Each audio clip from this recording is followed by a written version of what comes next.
এই যে আজ এখন বাজে বিকেল 3:45। দেখো কি সুন্দর আবহাওয়া,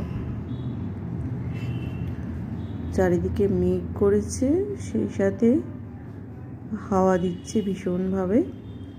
বৈশাখ মাসে না এইটুকুই শান্তি, বাকি সব অশান্তি। মাঝে মাঝে এই শান্তির হাওয়া দেয়, বৃষ্টি আসে, ঠান্ডা হাওয়া। অবশ্য এই টাইমটায় গাছে আমগুলো একটু বড় বড় হয়ে যায়, খুব জোর ঝড়ো হাওয়া হলে আবার আমগুলো পড়ে যায়।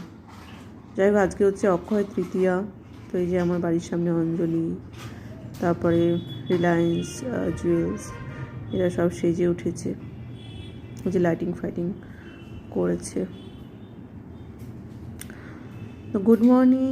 আজকে হচ্ছে পরের দিন সকালবেলা, হাজব্যান্ড নেই, আমি আর ছেলে দুজনে দুটো কফি নিয়ে বসে গেছি।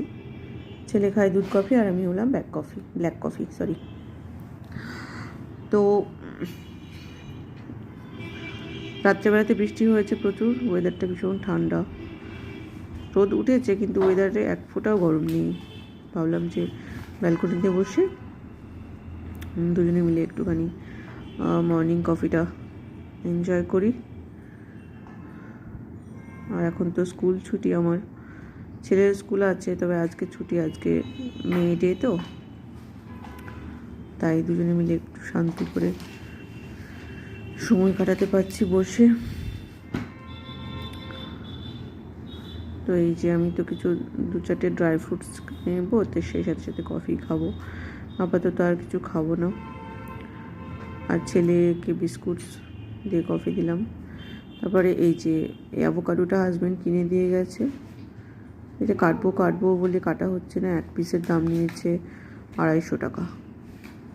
মানে এটা বোধহয় ওয়ার্ল্ড মোস্ট এক্সপেন্সিভ ফল। সেটা এখন কাটবো, দেখি এই করতে করতে কাটবো করে না কেটে মানে কেমন একটা ওই কালচে হয়ে পচা টাইপের হয়ে যায়।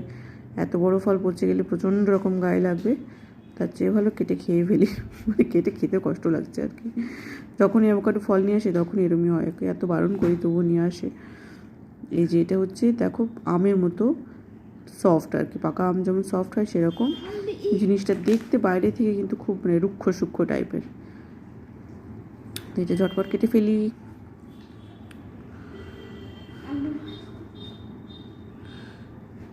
এই যে পুরো হাফ করে নিলাম।